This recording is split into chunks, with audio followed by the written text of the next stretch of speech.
Welcome, everyone, to another adventure into reality. I am once again joined by my intrepid co-host, Martina Grubmueller. Hello. How are you today, Andrew? How's everyone? I'm doing great. Yeah. So, Martina, today we're going to talk about vitamin G. Vitamin. So I have to say vitamin. I would say vitamin, but I'll go with the American vitamin here. And aluminium.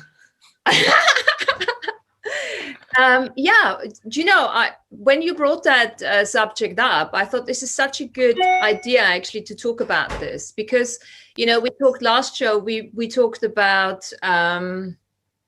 self-mastery, self-healing a lot, and, that being a cursor to actually doing all that type of work. And you know what? Grounding, the G stands for grounding, obviously. Being in the present moment is an integral part of that. Without that, there is no self-healing, self-nurturing, self-discovery, and self-illumination. Exactly. And it's the other way around too. There is no grounding if you don't do the self-healing, the self-mastery, and the sovereignty. Yes. And actually goes to it's almost like the breath we keep on talking about, the breath or love being an integral part of who we are, and grounding, being in the present moment, is definitely part of that. And this is why I'm really excited to look at all the different, ways we would normally not, associate grounding with. And that journey to grounding starts with choice, free will, that leads to an understanding of sovereign free will choice to be grounded, which is in the body without internal aspects of yourself repelling your soul out of your body. Repelling your soul out of your body. So, why has this really become such a thing? For me, it's two things. First of all, we're starting to recognize that time, Roman numeral fraud time, is really becoming a thing of the past, at least for the people who are on that path of illumination, the forerunners. And being in the present moment is becoming more and more important. Right. It's actually, do you know Eckhart Tolle? I used to read Eckhart Tolle years ago, being, the power of now and everything. But now it's actually, we're living it. Right. That's why it's now what? And I've been saying that for well over a decade. He discovered now, I discovered now what? What do you do with it? Well, exactly. And this is a discovery that we all need to obviously find for ourselves.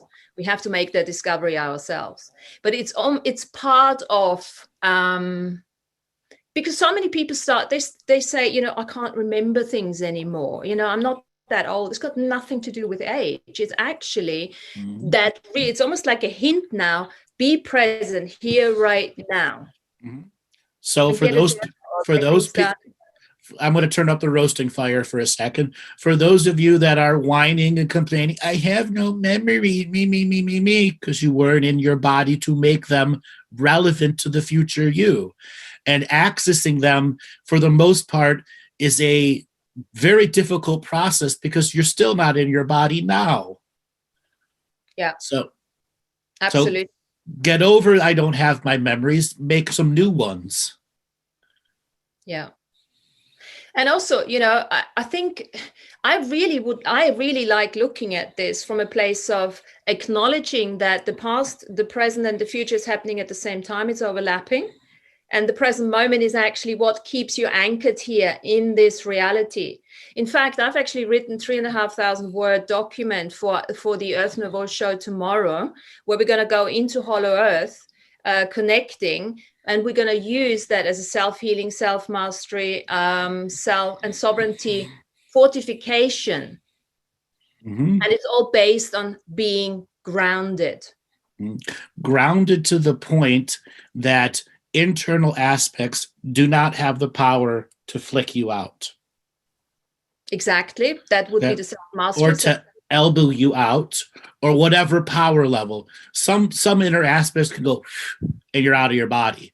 Literally breathe. A little bit of a breath and you have no power to that aspect because you've emboldened and empowered that aspect for so long. Yeah, absolutely. So that's all part of that self-healing, that self-mastering, getting out of the conditioning as you're starting to uncreate all that conditioning and the programming, because what kicks you out of the body? The programming, right? The programming that you've empowered with doubt, hesitation, and the continuing feeding and watering of that doubt and hesitation. And then lack of self-worth emerges, lack consciousness emerges, shame, blame, and guilt become detrimental and personal character flaws that become beyond emboldened programs. They almost become mythical programs that are unbeatable. Absolutely.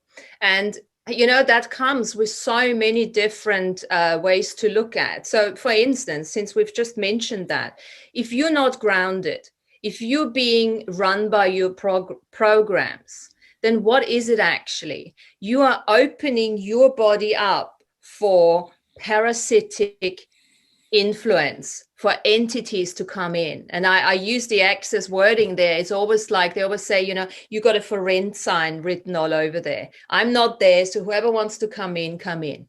And that's not part of the self. That's not mastery of the self. That's not being in the present moment. Mm-hmm. Now, one of these common almost mythical status programs out there is the bad picker in relationships. The one that allows your internal thoughts of, I can change them, and allows the external enablement of bad behavior that justifies the bad behavior. Okay? Because I don't have love for myself, I don't have self-worth, and I'll never find anything else. The victim mentality archetype that reaches mythical status of allowing destructive behavior in your reality. Absolutely. So grounding actually means getting out of victim behavior. And then not allowing those actions to be in your reality. Exactly. Standing your ground. Standing your ground. Grounding means getting out of your empathetic thinking that this is all what spirituality is all about. Right. I know for 22 shows, I must have said every show, empathy is the lowest level of psychic skills out there. You do not need to hear the mouse fart next door.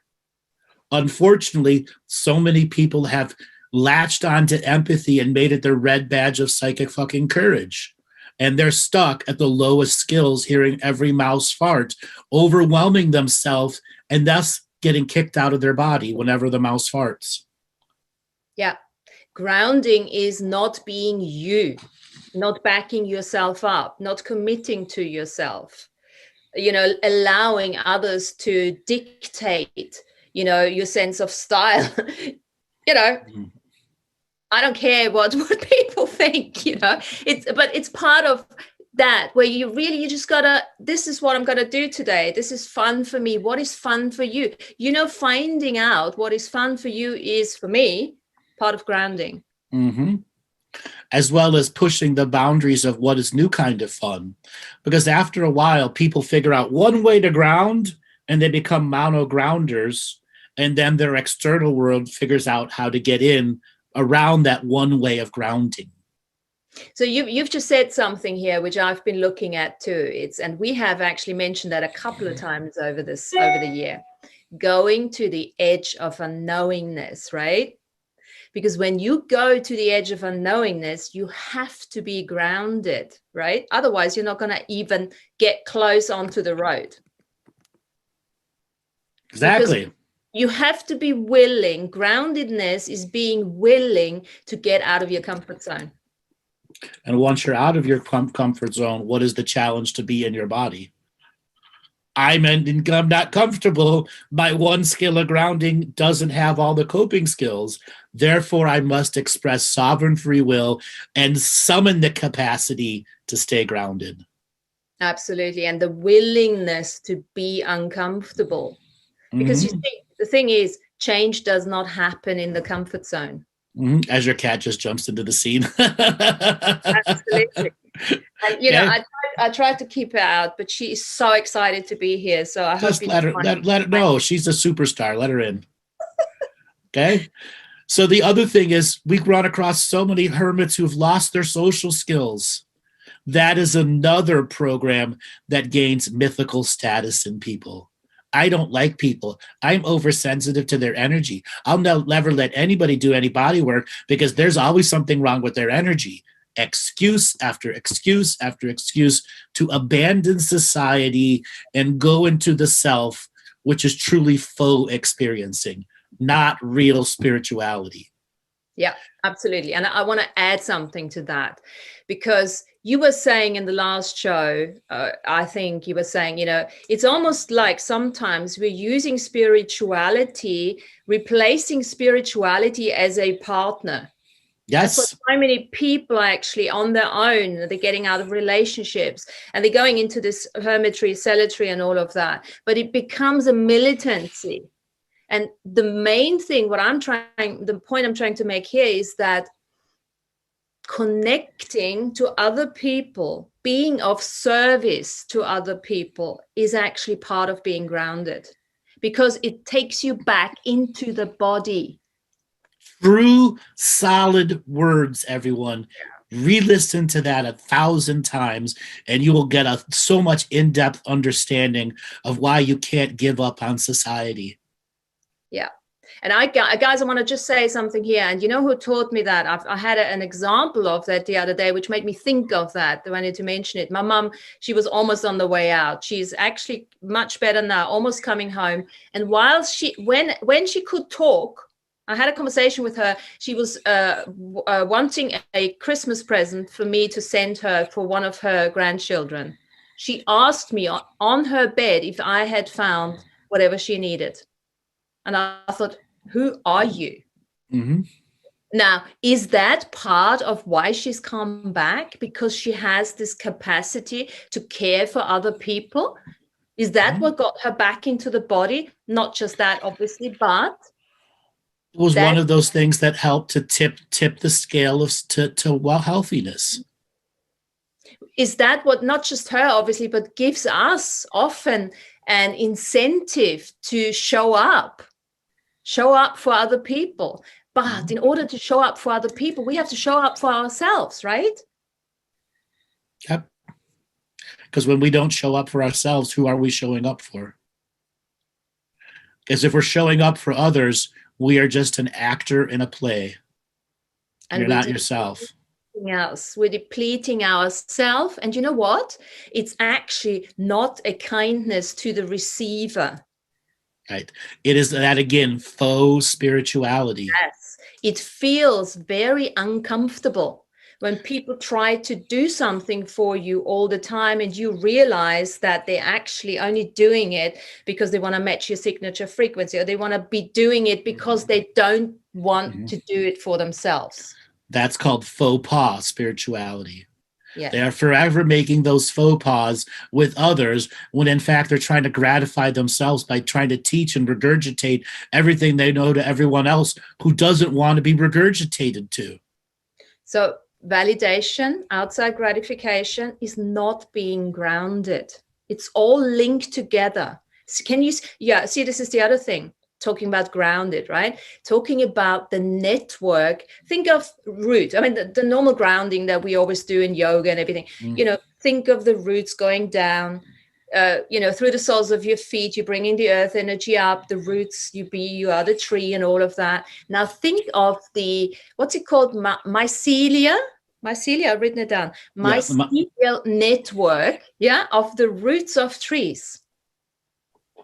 how and you can't see that, it's in the unseen, but without that unseen network, that invisible network, that ecosystem, that groundedness, we wouldn't exist up there. The trees wouldn't exist without that. And it's the same for us. Right. It's the tops of the branches in reverse underground. Yeah. Oh, I'm so excited. Now, can you be a fungus? Yes. Yes. We are like 40% fungus. Well, exactly. We actually are that. Now think of the network of a fungus, right? What lives underneath there. Think of that. Now that's grounded, right? And what is that?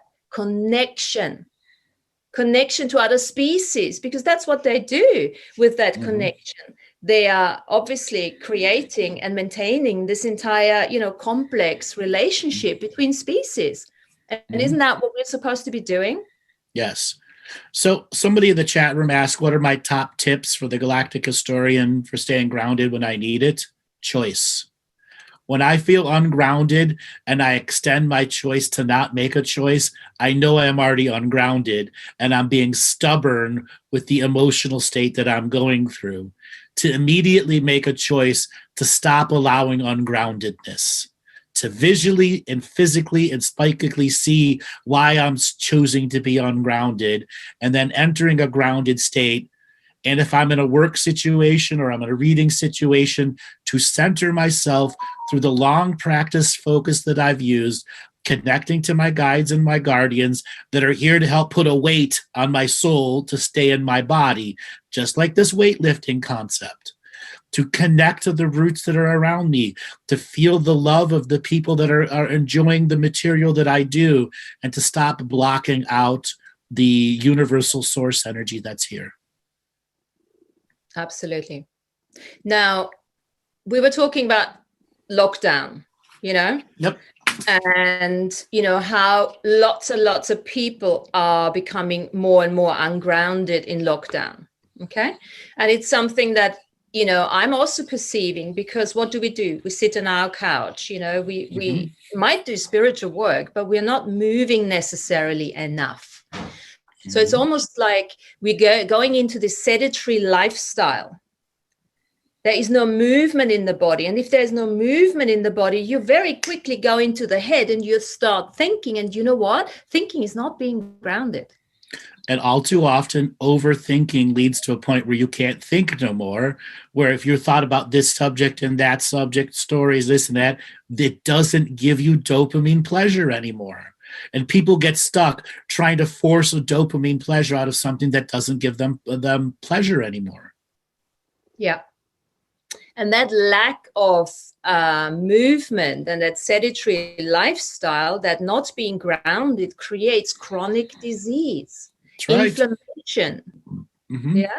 So when you're looking at what is actually happening in this world, how much has the chronic disease and the inflammation increased over the last couple of years, right? Hundreds of percent, yes. Yeah. It's because of the ungroundedness. We're no longer working. We're no longer outside walking barefoot. We're no longer working the fields. We're no longer, I don't even, clean my bloody windows anymore, because, everything gets done by other people nowadays. That's why we need to go to the gym and all that in order to keep moving. That's why I tell get out and do those fire ceremonies so you can feel some of the natural elements and use it as a communal process. Yes. Communal process. And at the same time, you're working with the wood. You might even have to collect the wood first. That would be fun if you have a possibility. I can't go to the Royal Park. They kick me out if I start taking a little piece of wood. But, there's places where you can pick this up and actually really make it work and be outside now in the cold, right? We're talking about the Wim Hof method. All these people. I have talked many times about winter fires. They can be a powerful teaching tool of willpower to get wet, moist, frozen wood going, and so that your heart spark is involved with the fire starting process. Even if you got to cheat and go and get one of those fire starters, but stack the wood in a right way so that it has to give off steam, and steam, it becomes coal, and then coal becomes fire. Yeah. There is this journey of learning to get it to come alive. And there have been many times I have wood that I soak in a wheelbarrow to get totally wet for 2 or 3 days, and I try to start a wet fire in the middle of winter. Because it's not a survival skill, but in the past, it would connect me to those former selves who didn't get that fire started. I'm dead. And I remained the honor to that skill, into the wood, and to the magic of the fire, to go, I can do this without frustration, without going, man, I'm going to quit and get gasoline. Okay. Mm-hmm. But this is where the determination comes back in again, you know. Okay. Which grit and determination, and transmuting rage and anger into magic and fire. Absolutely. Which is another way of grounding, because, you know, when we start using our emotions as our internal guidance system rather than as triggers, actions and reactions, that's part of not being grounded. But when we start using those emotions, and when we start really letting go of them, yep, on with a conscious awareness level, this is getting us back into the grounding. Right. Like right now out in my super wet yard, like we just had a massive winter storm where we had like 30 inches of snowfall overnight, and then everything froze for about 12 days. And the last 2 days, everything defrosted, and there's a giant mud pit out there. But I had set up a winter fire where I had big round logs stacked in threes, stacked in threes, stacked in two. So it was like almost like a pyramid, but it was a backdrop in which I was going to lay all these twigs and everything. So it would get super hot, super fast. But the snow came down and everything turned to ice. And I'm like, you know what? I'm going to let this first winter go. And as soon as it gets done and it gets that muddy zone like it is today, well, this weekend I'm going to go out and I'm going to have one big ass fire with all that wet wood too, because that fire has been waiting for me to start it now. Yeah. So let's add something to that. You're going to take your shoes off and you're going to do all that barefoot, and you do a little bit of earthing at the same time. What do you think? No. No. It's very muddy out back where my little fire pit is. Very, very, very muddy. Yeah, it is not worth it. I do it in the summer all the time, but not in the winter. No, not with all the little twigs and everything everywhere. Having said that, you know, earthing is obviously another thing. If you start looking into that, which is part of, you know, explaining why the grounding is so important, you know, connecting to the earth, and give us a bit of mechanics maybe on this one, you know, connecting to I think it's the electrons that the earth is giving off, isn't it? That helps us to balance our electromagnetic makeup. Is that correct? Also, it gives off a gas that we absorb through our breathing. We then, when we feel this electromagnetic frequency, our aura changes pulsation process, or a flicker rate. And once our flicker rate changes, deeper core energies can be put into the auric frequency. A lot of stagnation that people experience is their core energy doesn't cycle into their aura on a regular basis, turning over our energy. That's why stagnated energy gets stuck in organs in different parts of the body. Fantastic. Now, would that also be would it be useful to have cold showers and things like that to get that activated? So I am a big affirmer of cold water plunges, showers. I do them on myself on a regular basis, because the mental challenge of the cold water touching your body and then allowing it to open up. Now, I've been doing cold plunges since I was young. My dad would take me to the spa that had a cold plunge.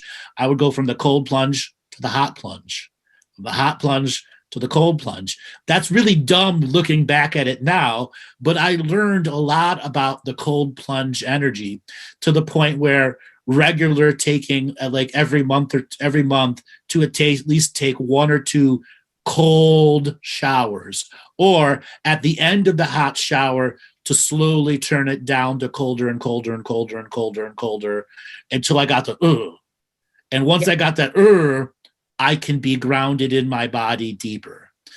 I also grew up in an area where cold weather sports were common.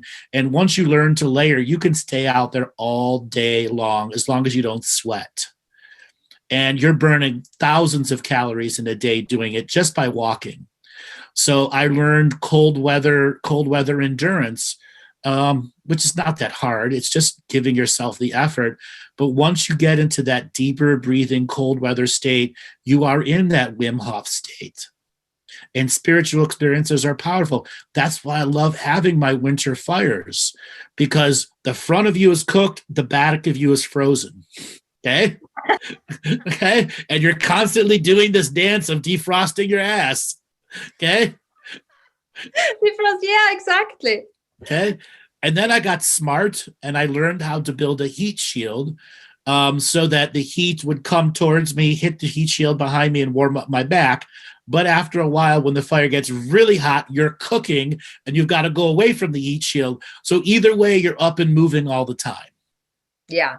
Back in your body, being back in your body, gathering more wood, stoking the fire, saying the prayers, whatever it is. Right. Yeah. Having music playing, or just walking away from the fire and watching the stars. Yeah. Well, anything connecting to nature, obviously, is part of the grounding. Just being out there is the part of the grounding. But there's a lot of people that walk outside and aren't grounded. It takes them an hour or longer to get grounded long enough to get some deep nurturing energy in them. Some people get out, that's enough. I've had my outdoor energy, and they walk right back in. Yeah. Well, I do go in the garden barefoot and I do a little round until my toes fall off, and then I come back in. But you know what? It makes a huge difference, believe it or not. But what you should do is, right after your toes have warmed up, put shoes on and go walk the same thing again. Why? Why not? Well, what's the point of doing that? Because to continue the grounding. Continue the grounding. Okay, fair enough. But I realized, because the shoes are not a separation to the grounding. People think that they are, but it is your soul that's connecting. Just because your feet are on the ground doesn't mean you can't ground. Yes, and the other soul sometimes can actually help. Yes, absolutely. Barefoot helps. But it is not absolutely necessary, and it's not exclusatory if you have shoes on.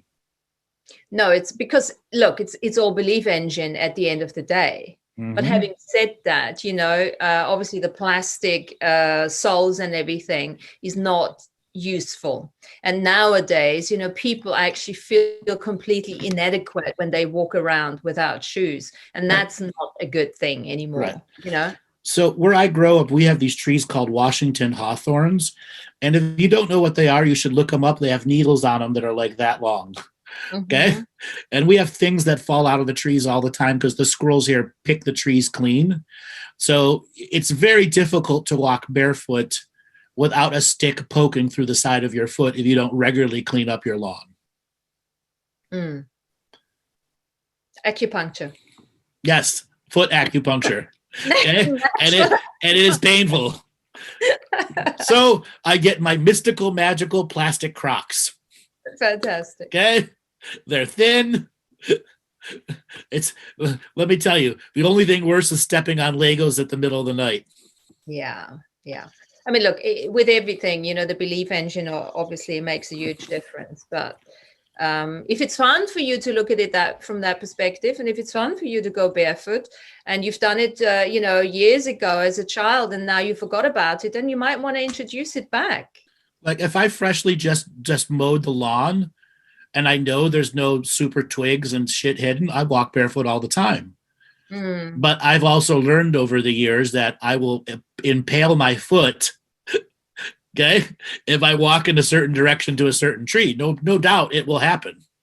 Yeah, I do remember, when I used to go when I lived in London for the first time, and then I went to South Africa to live there, and I remember going to the supermarket, and people there were walking barefoot It was a perfectly normal thing. Right. And for me, coming from London, was like, what is going on here? It was very weird, I think nowadays, if I'd be looking at that, I would completely have a completely different outlook on it. Yeah. Can anybody imagine going to the bazaar or the market barefoot? Yeah. I did do it once on this year, actually, at the car boot. I took off my shoes. Emma was absolutely embarrassed with me. She said, "Mummy, you look like a bum. You can't walk without shoes."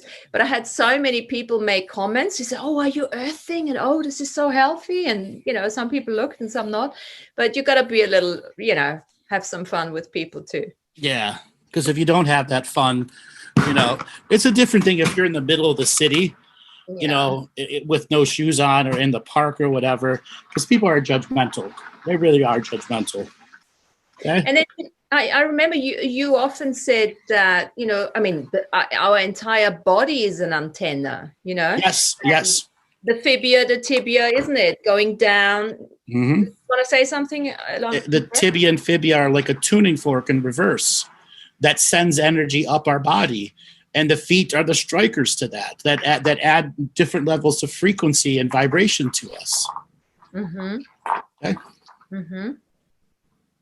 So the greater journey of understanding the grounding is how we let that energy up into the next level of our body, where it doesn't get stuck in the femur, the knob that goes in the side. That's why so many people end up having sciatic issues. So let's say a bit more on this one. So the energy comes up and gets stuck right at the ball where the femur enters the hip. So why would it get stuck right there? Because they're having issues with their root chakra and their sacrum. Where it doesn't go, it gets, there's the backup of energy in the root and the sacrum, and the energy just keeps getting build up. And that's frustration, hesitation, doubt, shame, blame, and guilt, which disconnects us long-term from grounding. Very good point. Very good point. Takes us back to self-mastery. And that happens a lot. I do remember actually going through a period where there was a lot of energy coming down from up here, but right. I couldn't push it through. I couldn't manifest. That happens a lot when you have a lot of spiritual connection on some level. You're very much connected, but you're not grounding. Mm-hmm. You're not creating in this reality. This is when you then start having issues in your sacral, particularly sacral, isn't it? Where the hips and all are, because that is the creative chakra. Right. And then a tremendous amount of people are blocked in their solar plexus, where energy can't go below the solar plexus and energy can't go above the solar plexus, because that is the confidence center, our expression of energy. And that's another reason why they get extreme disconnection or hip dysplasia, because there's not the solar plexus acts as a blockade of energy. Exactly. Well, pretty much every chakra would do that, wherever that is now. You can have the same blockage here in the throat, right? But this is why people become hermits. This is what allows choice of hermitsy long term. Okay? This allows giving up as a natural accepted choice. Yeah. So this is the old thing of working from the inside out, through all the clearings, through all the work, we obviously, presenting here, and then, also to add to work from the outside in, to use physical exercise, be it now Pilates, yoga, walking, dancing, the whole thing, to work the other way around. Because even if you just change your posture, I mean, like I've been sitting like this the whole time, I just realized you bring the heart out, you drop the shoulders down, belly is in, tuck the tailbone under, and here you go. You already have a completely different way of expressing. Right.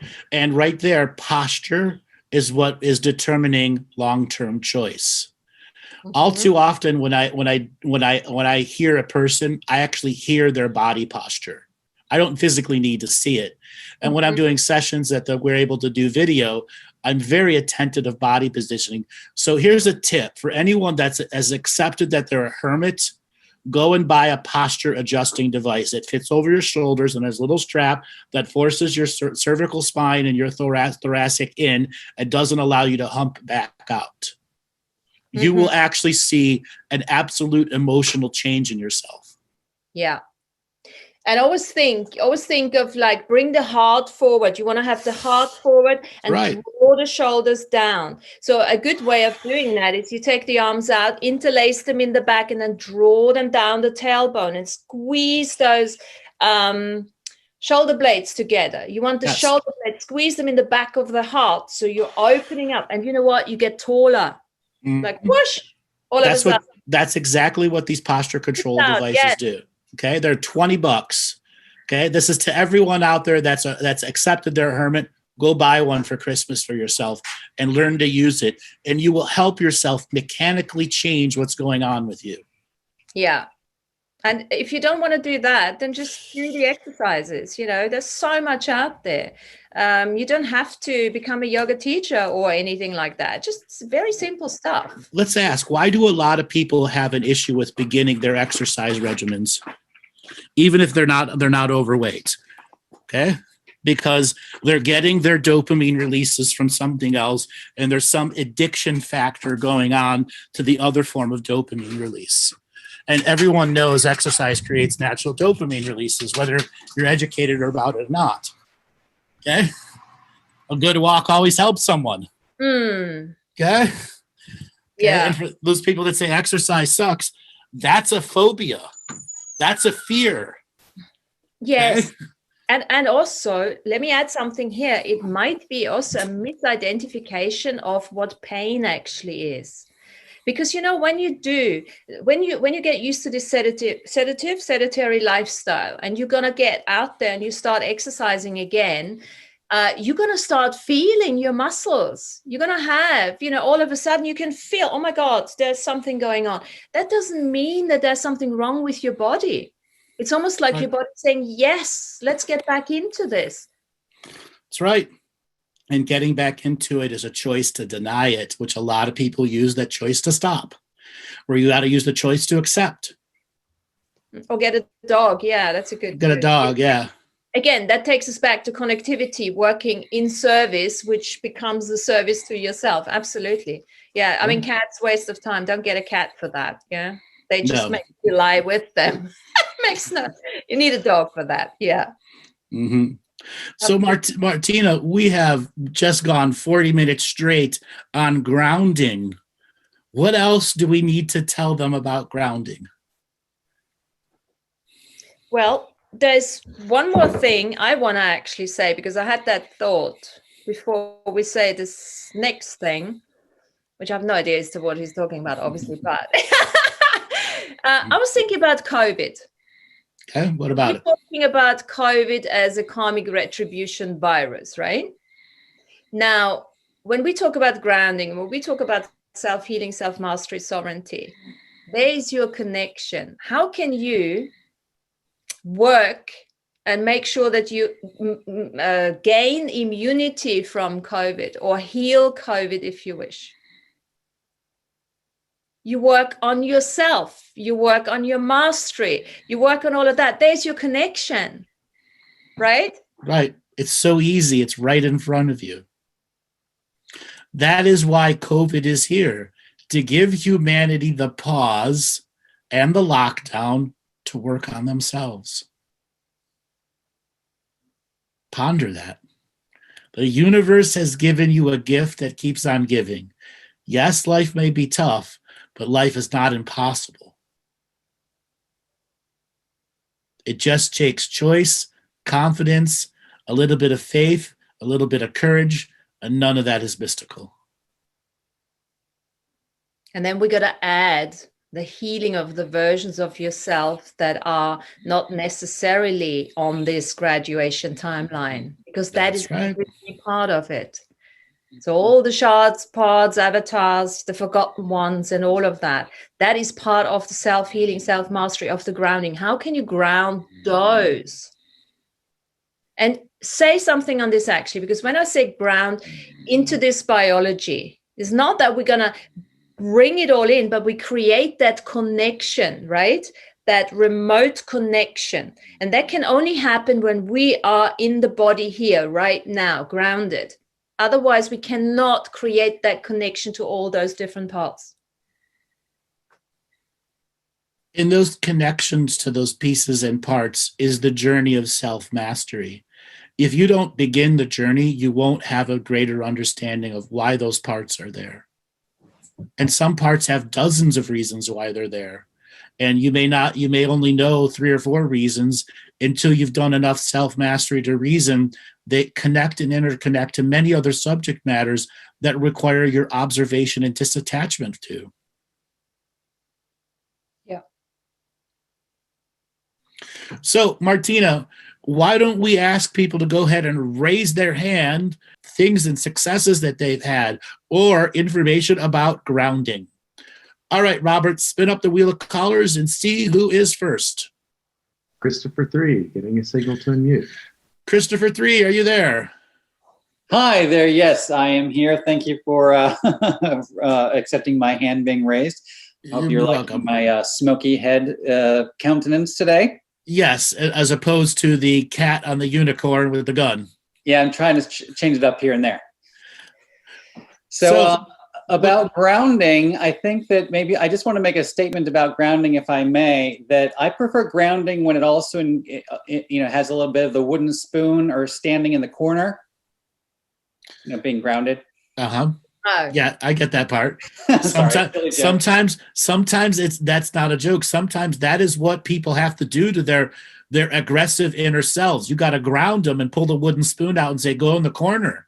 Don't run me no more." Right. Yeah. That's why I told a lot of people, you've an inner child or a teenager or a rebel teenager, you got to fire, pink slip the bitch. Okay. Yeah. Yes. No, I know exactly. It's funny. My particular, memories growing up, I had a mother who was quite not so strict, very free in fact. However, I would get, I'd have to, I'd get the wooden spoon, I'd be grounded, all these things. And I said to a friend of mine who has two children, one 12, one 22, and I said, I was so grateful. I was so grateful for the fact that when I was a kid, I would get slapped. Like I would get a spanking, like I would get punished. And it really taught boundaries. It taught boundaries and respect and certain things that I think that the current crop just doesn't get because parents are so afraid to do, anything because of the sort of the Gestapo of the. Well, I grew up in a shoe throwing family, but that was the extent of the violence. Right. If you got a shoe thrown at you, that was it. But I also grew up with friends who got the shit beat out of them. And I mean the shit beat out of them. Yeah, bruises. And we have to understand the boomer generation grew up with some violent ass people who came back from 2 different wars and raised their children through violence. Okay. And it became excessive. And this is why you're seeing a millennial generation growing up with the opposite of the pendulum, where no violence is being done because we have a tremendously fucked up boomer generation. Okay? And I'm not putting all boomers. They're the ones that are driving the children who have children 3 generations later. And, Martina, you grew up in a European boomer generation where corporal punishment or the punishment that the parents did for that was very different than the ones in America. Here in the central United States, especially in the Bible Belt area, you literally got the shit beat out of you. Okay? And those parents didn't want to harm their parents like they were harmed because it did terrible damage to them. But you're talking about boundaries. Can you teach a child boundaries without a violent situation? Yes, you can. It's just harder. Yeah. It's just harder. It's the easy way out. It's the easy parenting route. Right. And I just think that finding creative ways to do it that are not just the sort of oh, you can't use your iPhone for the next day or something like that, grounding from the technology. But I honestly think that the corner was a good one, because you got to sit there, you had to think about it. It wasn't violent. It was very contemplative, and it was a good time out. But, you were really bored because you're standing in the middle of a corner. Right. Martina, anything you want to add there on parenting kids with violence? I think it's really an individual journey on that one. Yeah. I hear what you're saying, Chris, and I could give you many scenarios. I've worked with people where even the just standing in the corner has caused a huge, tremendous programming, trauma and drama. And absolutely fantastic that you turned it round. Okay. And actually made it useful to you and everything. And that's part of the self-mastery and of the self-healing, But I would also agree with what Andrew says. I mean, there's other ways of doing that. Yeah. That isn't the cheap way out, the cheaty way out. Okay. Because humiliation can be just as dangerous as a punch. Right. Okay. Yep. Psychological trauma. It's psychological warfare. And unfortunately, a lot of parents resort to psychological warfare. I'm going to take your iPhone away. Oh my God, you're disconnecting me from reality. Okay? Mm-hmm. So what's the replacement? Putting a lock on the phone. No texting. You can only receive calls. You can't call. Right. Okay? And every time you receive a call, it forwards a message to the parent's phone, who it's from, how long it is. Yeah. Okay? Yep. There's a lot of creative ways to do that. Taking the apps off the phone. Yep. Yeah. Okay? And it's taking download features away. But that requires parents to be educated in technology. Yep. And a lot of parents don't want to become educated in their technology, and the kids become the genius. Yep, and they outwit them all the time. That's right. Okay. Yeah. I can't tell you how many private sessions I have where a parent has a kid so addicted to video games that they're worried that something's, seriously wrong with it. I'm like, well, you let it happen, right? Yep. You let it happen. Now you want to unmake it. That's going to cause that child some severe trauma. It's going to cause you some severe trauma. Don't let it overtake your children. That's the bigger message. If it's just easy to let them play the game for 6 hours, you are faulting on parenting. Right. And that can bleed over into all kinds of things like cleaning up after them, never teaching them the value of the sense of self, value for just making a difference, being a part of the household and contributing. You become like 10 or 13 years old and you haven't, kept your room clean, you're going to be a slob for the rest of your life. That's right. All right, brother. Thanks a lot for calling. And we want to get as many people as we can because this is our last show. Everyone have a great year. Thank you again.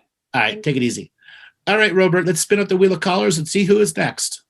Okay, Reka, you're getting a signal to unmute. Reka, are you there? Yes. Hi. Can you hear me? Yes. Where are you calling from? I'm calling from Texas. Welcome to the show. What did you think? What did you think about our shows this year? I loved it. Actually, I just came upon your work in November.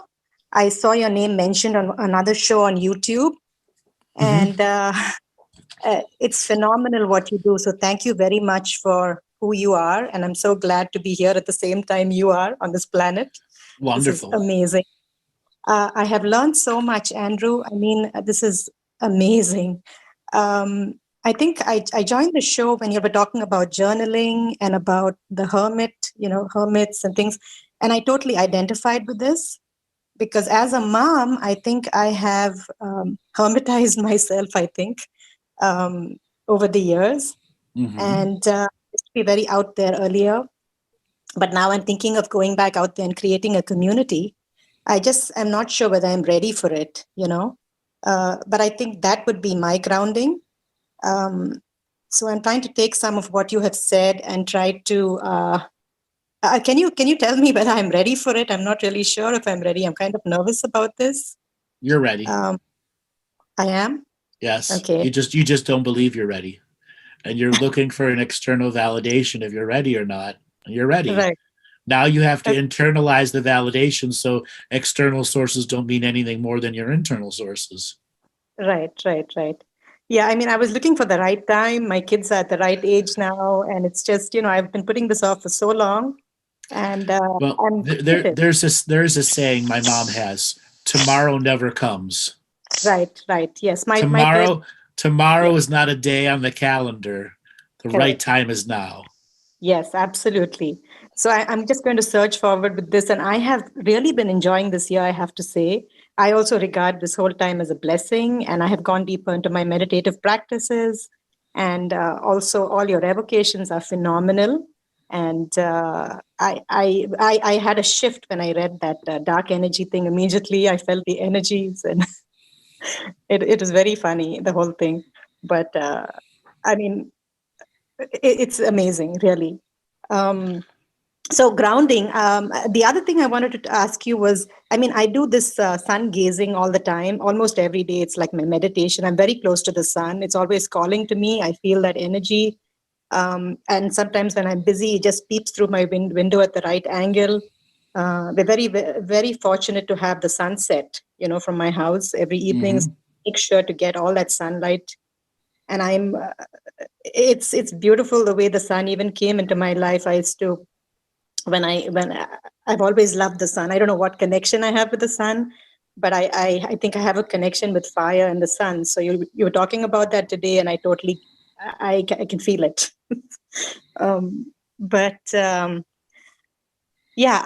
So as far as the sun gazing is concerned, would that also be part of grounding? Absolutely. Sun gazing is one of those unique ways of grounding top to bottom instead of bottom to top. Fantastic. Sun gazing can expand one aspect of the third eye, so you're acting like a giant solar receptor, and then you start feeding and nourishing the brain with light and allowing it to go down the spinal column, which connects to the central nervous system, and then feeds light to all the microcapillaries within your body through the central nervous system. There are many ways of making that very unique aspect, and then getting total body sun, where it's not about, it's you like laying out in the sun, and yes, your face is creating the sun, but turning your entire auric field into a solar receptor. Okay. All right. And then there are plenty of other like fishing is a very popular sport, but it's very grounding for people. Hiking, very grounding for people. Walks in the park. That's why so many people use that as a stable answer when I ask them what do they do that isn't spirituality. And in fact, those are all spiritual experiences. Right. So getting disconnected from your spirituality is also a grounding technique. Because there are times you go too far up the ass of spirituality and you don't get grounded anymore. You are in that spiritual realm so much, you're really not in the body. Right. Okay?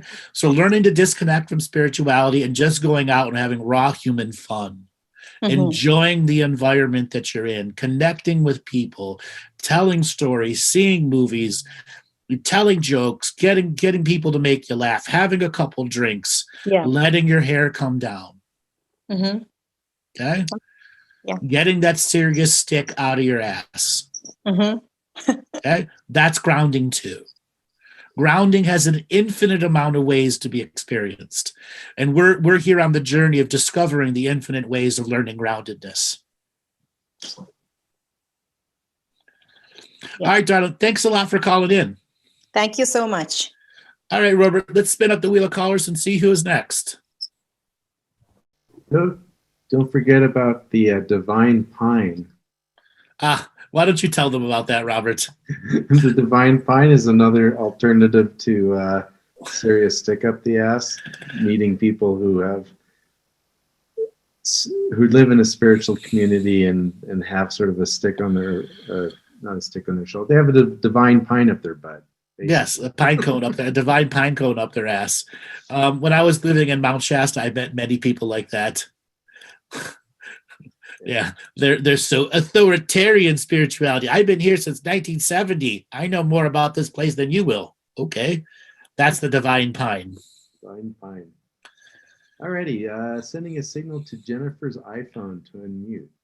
Jennifer's iPhone, are you there?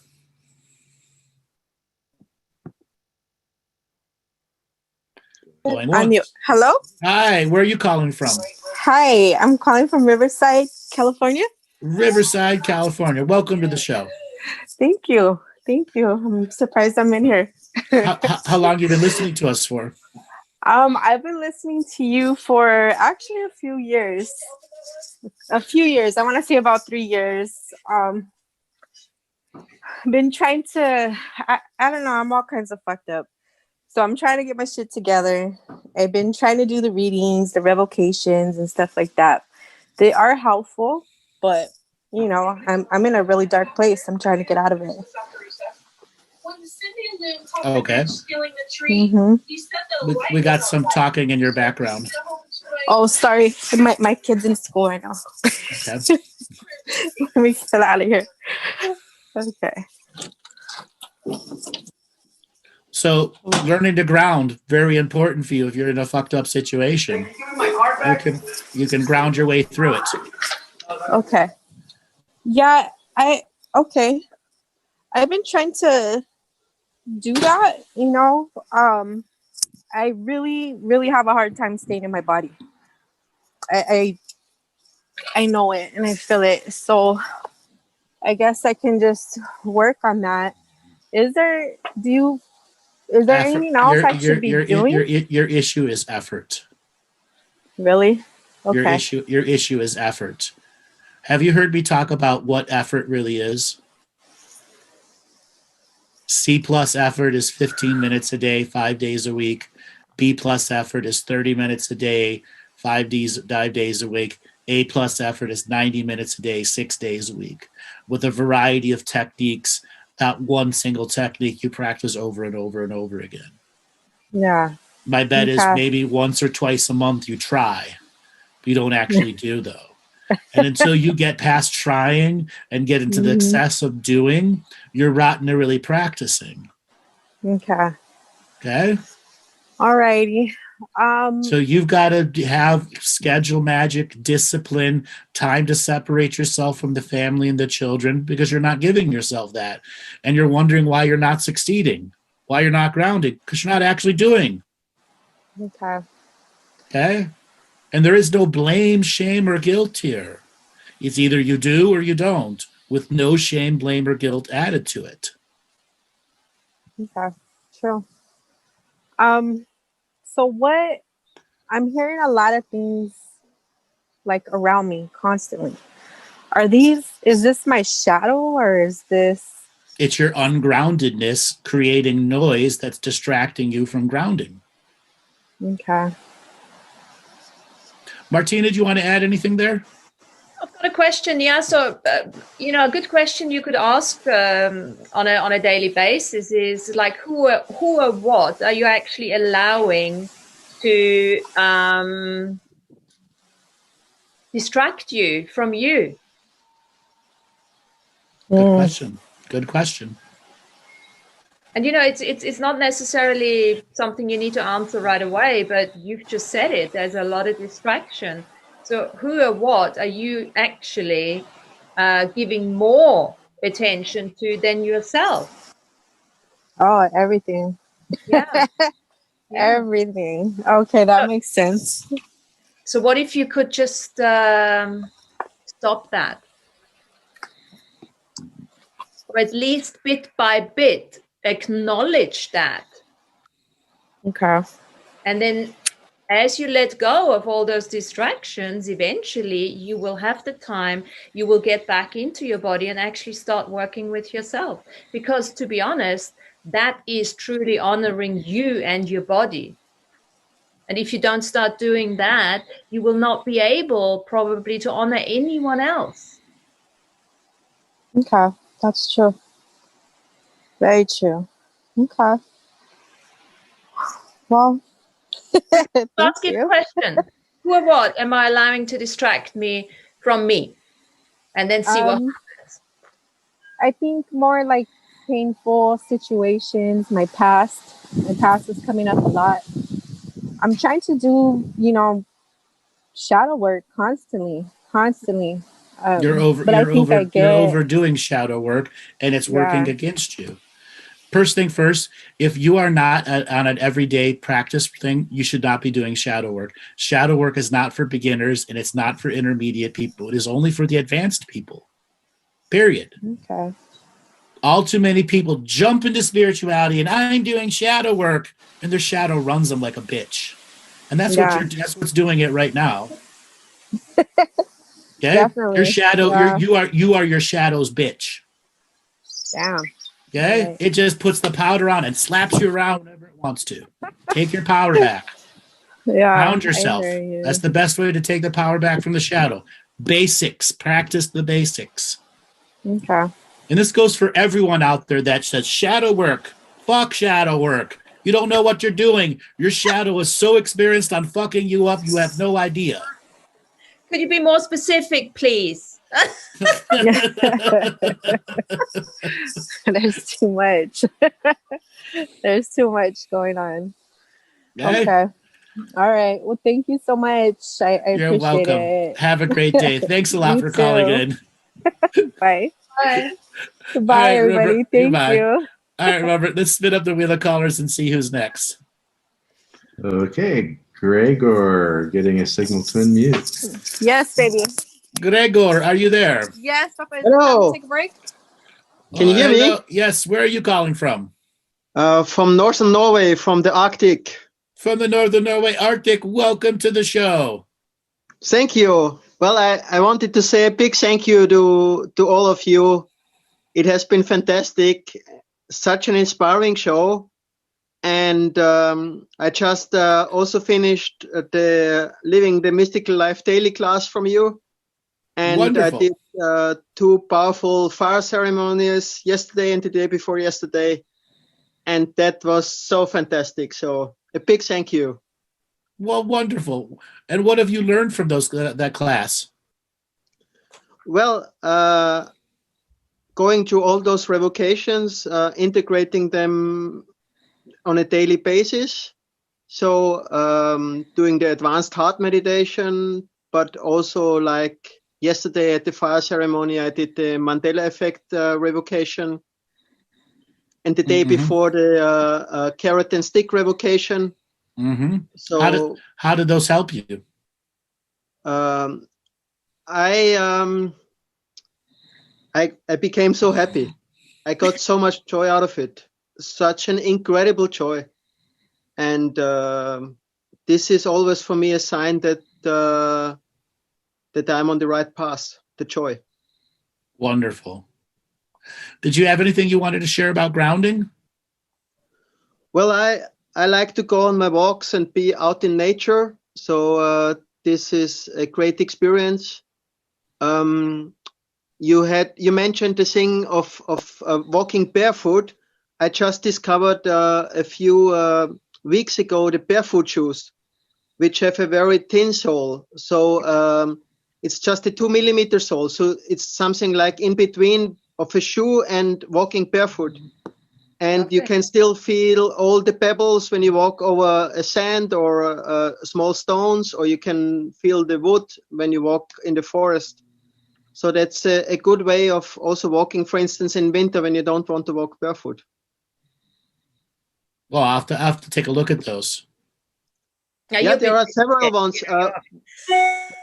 One company is called Vivo Barefoot, but I'm sure you find something else in the US as well. But they are fantastic.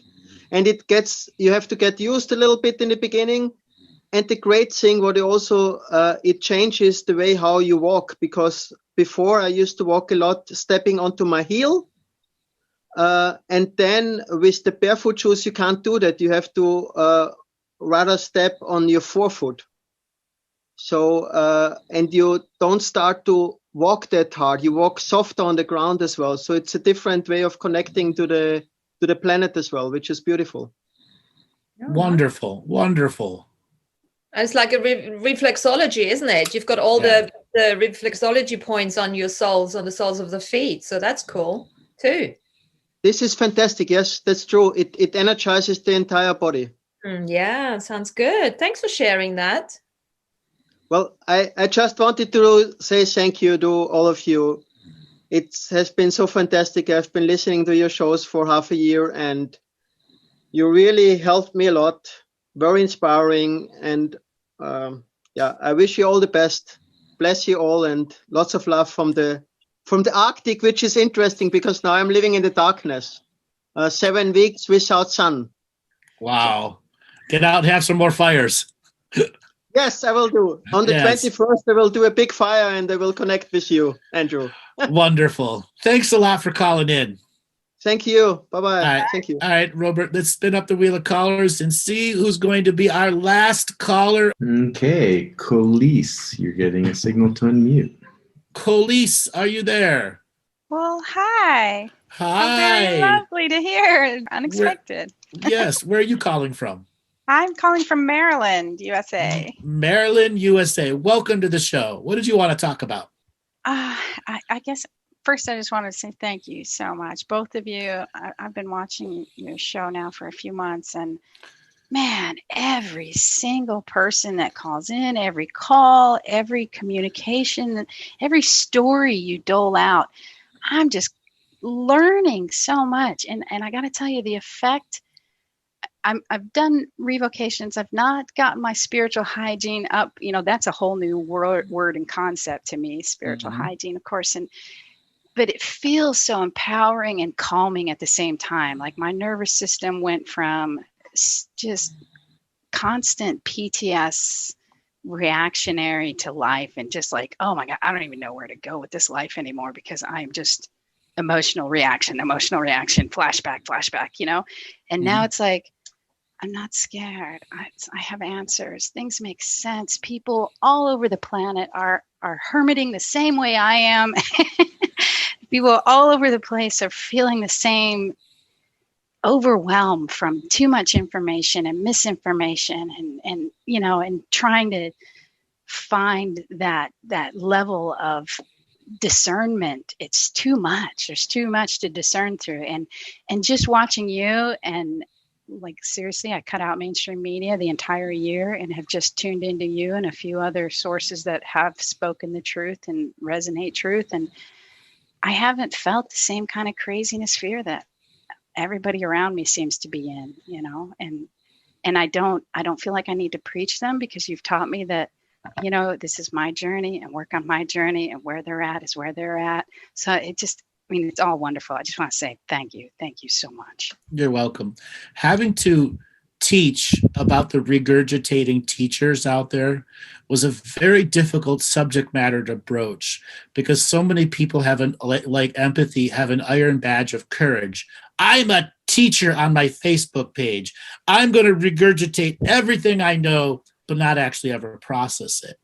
And when I chose to tackle those archetypes that are like that, having Martina as another reflector, because it was early in one of our shows, one of our private mentorship classes, we talked about regurgitating, immediately retelling something you've just learned. Yeah, I do that. Okay? And some people do that out of addiction. Yeah. Okay? Yeah, and it's nice to recognize that as an addiction now. And it's not just, I'm not helping people. I'm, you know, I haven't processed it myself. And it's nice to hold these lessons to myself for a bit. Right. You got to process them, hold them in, because there's new things get revealed and new things get revealed. And if you instantly regurgitate it to someone else, you're missing whole huge parts of the pictures. Yeah. And it gets lost. It gets diluted immediately. Right.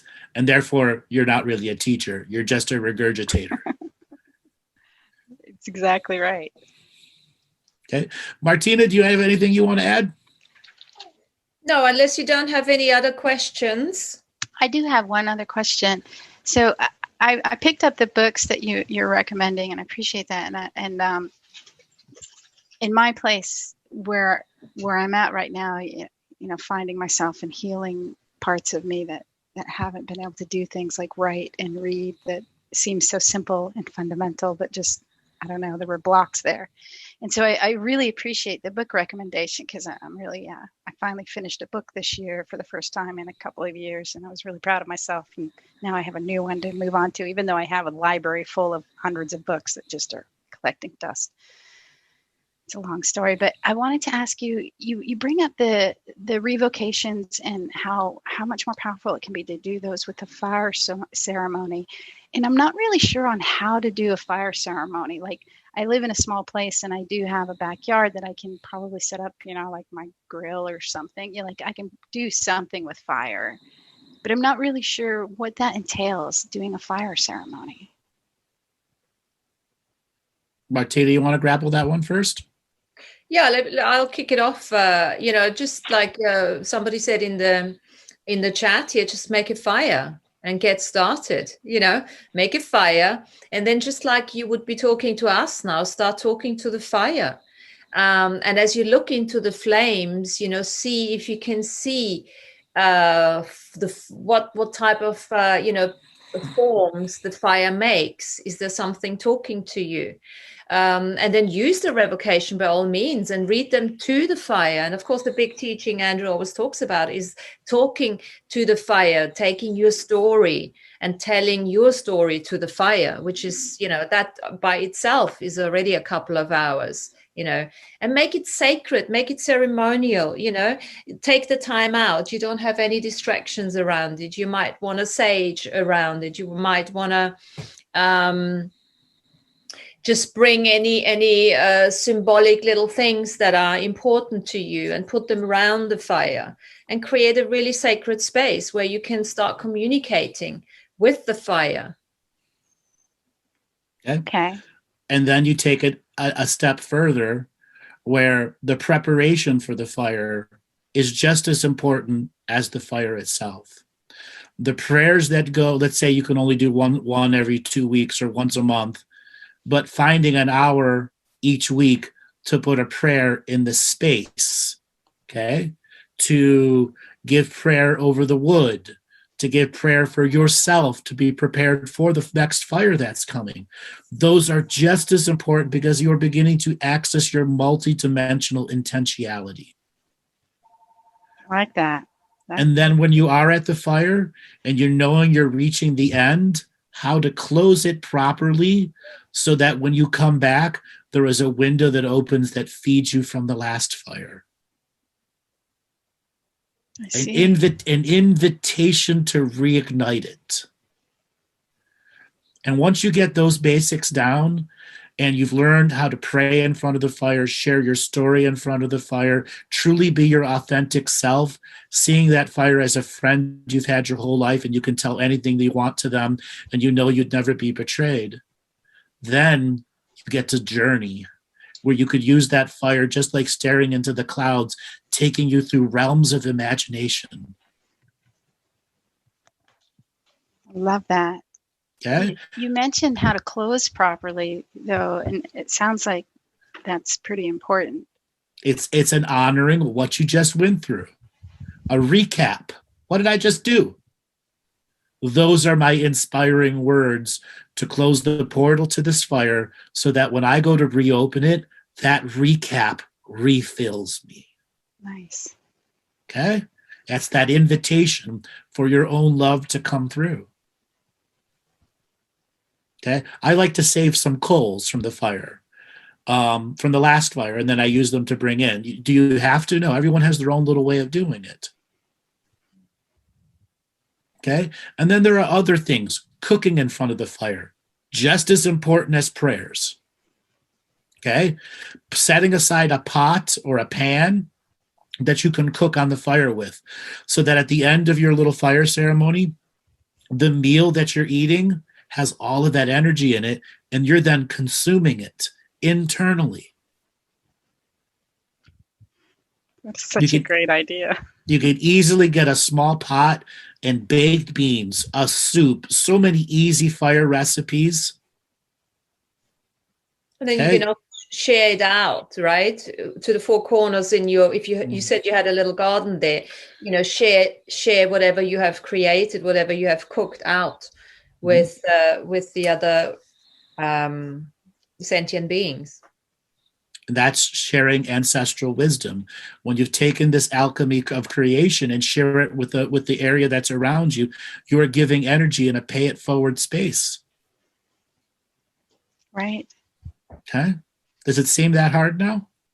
It doesn't. It's not that it seemed hard. I just wasn't sure if I was supposed to, like point myself in all the directions, or if I was supposed to open with a prayer, and it all seemed really complicated until I talk to you or hear you talk about it. Then it's like, oh, of course, this is so obviously simple. This is just camping in a fire and appreciating, those other people that open the certain, those are traditions that are followed by indigenous cultures.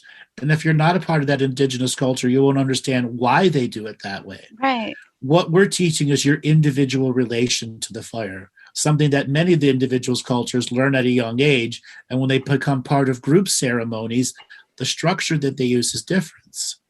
Like I have my fire pit where I have a rainbow grid around it and a bunch of other indigenous culture systems and medicine wheels around it, but they're hundreds of feet away from the fire itself. So I have a particular walking path that is my spiral that leads to the fire, which I've made complicated that way because it allows the energy from the four corners of the medicine wheel to be fed into the fire. Now, can you do that? Sure. But you don't need to start out complicated.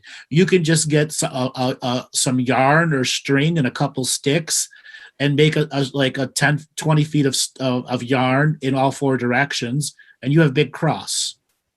Okay?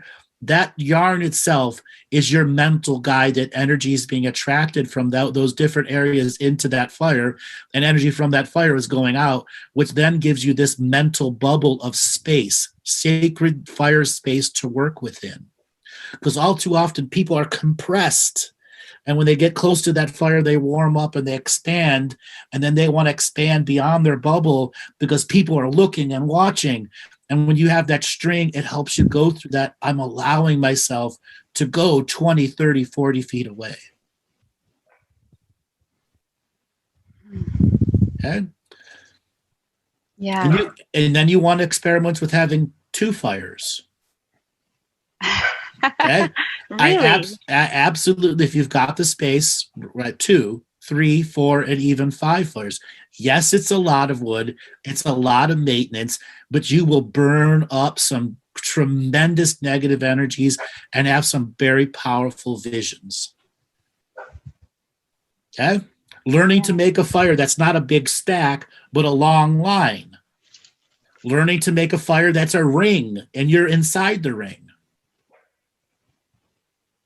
Oh. Okay? Right.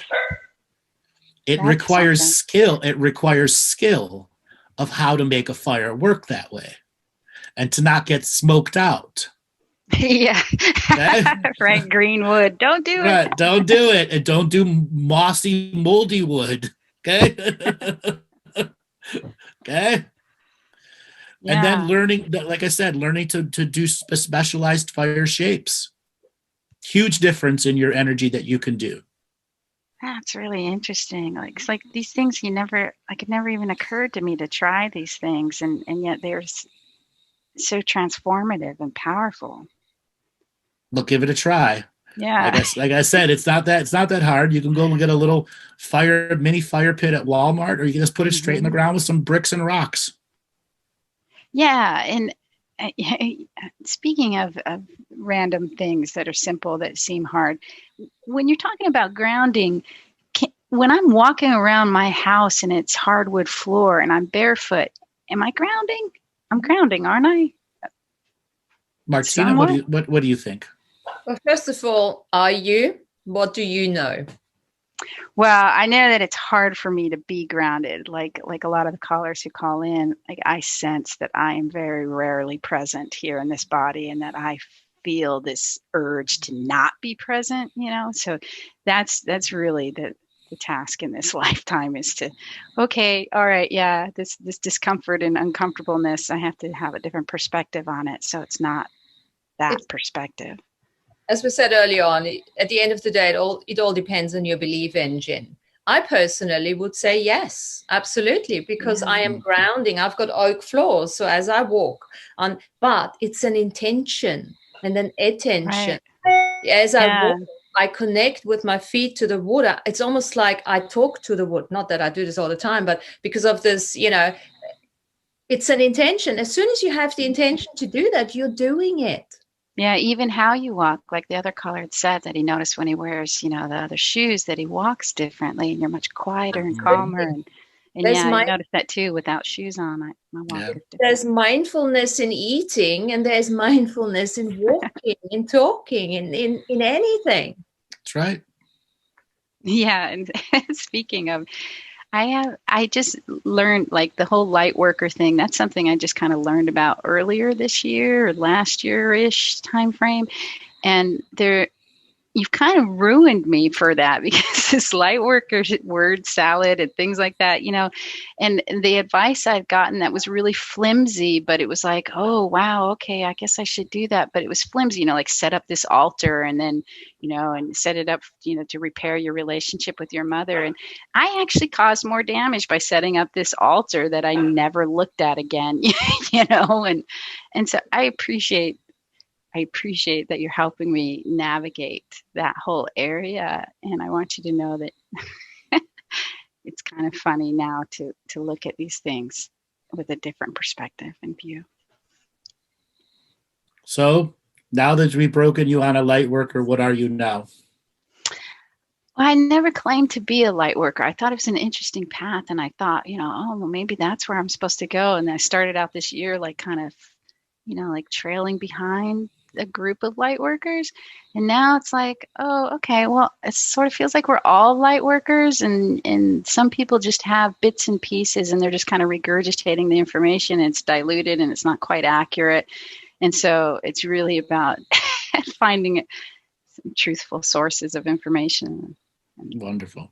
All right, darling. Thanks a lot for calling in. Yeah, thank you very much. Martina, you have any last words? Yeah, I want to mention gratitude as a very, very important tool for grounding. And of course, I want to express my gratitude to you, Andrew, to you, to the GH team. Thank you. Yes. All right, Robert, take us away. Bye.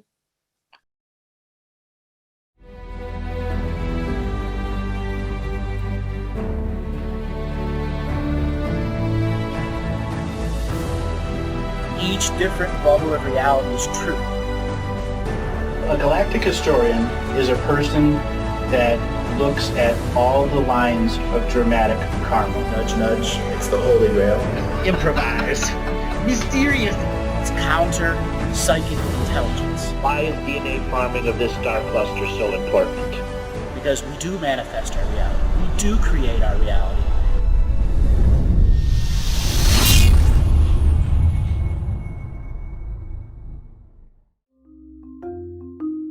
Hello, let's create, let's co-create, and let's change this world with love. No matter if you're from Alpha Centauri or Earth, we all began with the same birthing process. We live in a limited point of view. Living the mystical life daily is about striving for the unlimited point of view. Each day, each human being gets an infinite amount of choices. Living the mystical life daily is about facing obstacles and challenges. The level of awareness that you are working at means you have a responsibility to be equal with it. How does one truly let go of expectation?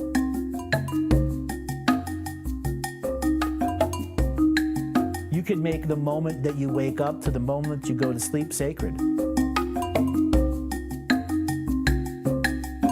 The keys to success: choice, choice, choice, and choice.